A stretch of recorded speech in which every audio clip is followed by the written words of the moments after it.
Hey, welcome to another episode of Talking with Docs. I'm Dr. Paul Zalzal. I'm Dr. Bradley. We're going to do a journal club here on an article that's going to be great news for those of us that just love to hit the gym and work out and are addicted to going to the gym and working out. Those of us? Those of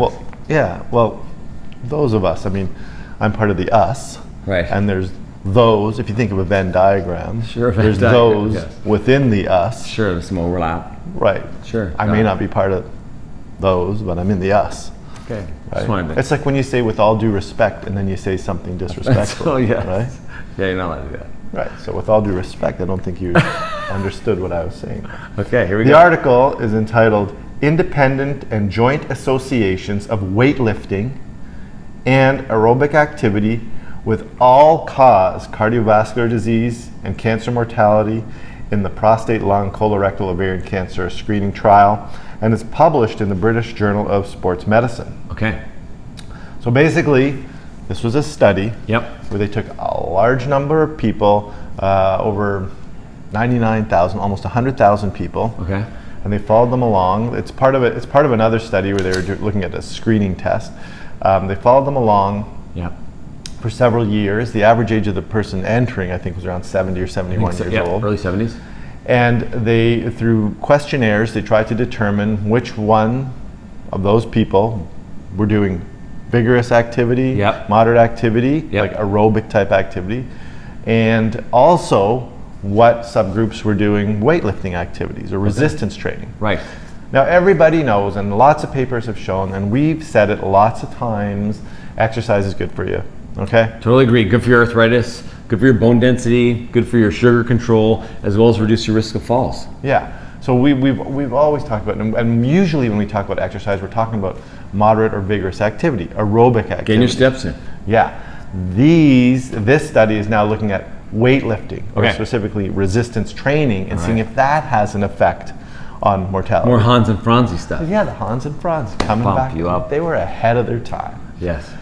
So, what did it show? First of all, what did it show for just the moderate to vigorous aerobic activity? So it showed that it reduced your mortality. Yeah. Like no surprise, right? You live longer if you're going to do exercise. You're going to do some aerobic exercises. Right. And you can incorporate that into your daily life too. It can be part of your commute. Yep. It can be part of your job. Sure. It can be part of your housekeeping activities. Sure. It doesn't have to be. Or your recreational activity. Or that's the easiest. Probably most commonly, yeah. Yeah. But you can incorporate that into your life. Yep. Now, the other subgroup was the weightlifting group, the group that actually went to the gym and lifted weights. And yes, they lived longer, or less of those people died during the project. That's right. So the vigorous moderate activity aerobic group, that helped you live longer. Yes. Right? It was a relative risk reduction of about 30%. Yes. And the weightlifting group, they had about a 20% effect. Okay. And the interesting thing was, together, it was additive. So if you did both the aerobic activity and the weightlifting activity in this study, you had like a 41%. It's kind of like a relative risk reduction. Again, they showed the results in hazard ratio. Yeah. But which we don't love. But the hazard ratio reduction is big. Like 41% is a big reduction. Right, and because the study was like 100,000 and like 28,000 people had died in this study, so it's a large number. It's not 10 or 20 people. Right, it's a significant effect. Right. And the reason that number's so high is because they gave this questionnaire and did this study on elderly people. Sure. Who are nearing the end of their life, so they knew that they were going to have deaths within the study period. Right. So it looks like lifting weights, Yeah.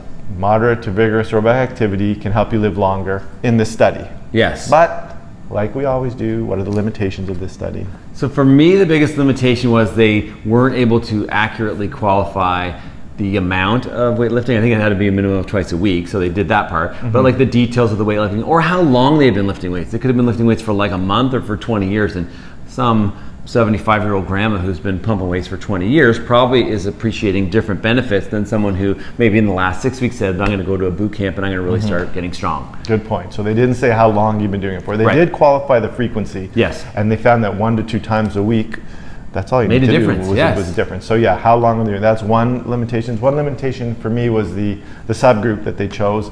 It was a non-Hispanic white group of individuals. Yes, very homogeneous group. Yeah. So can you extrapolate to all races? Yes.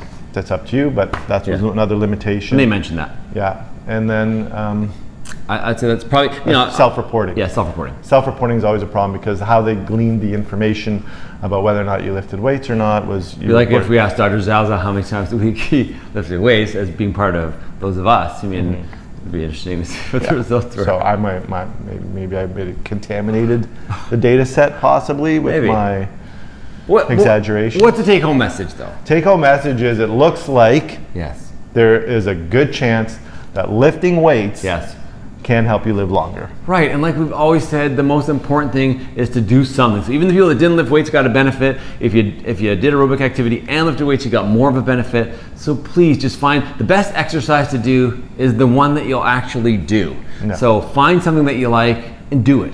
You just don't want to sit on the couch with a bowl of chips reading medical journals. No. Which is basically what I did last night. That's right. Until I realized, wait a minute.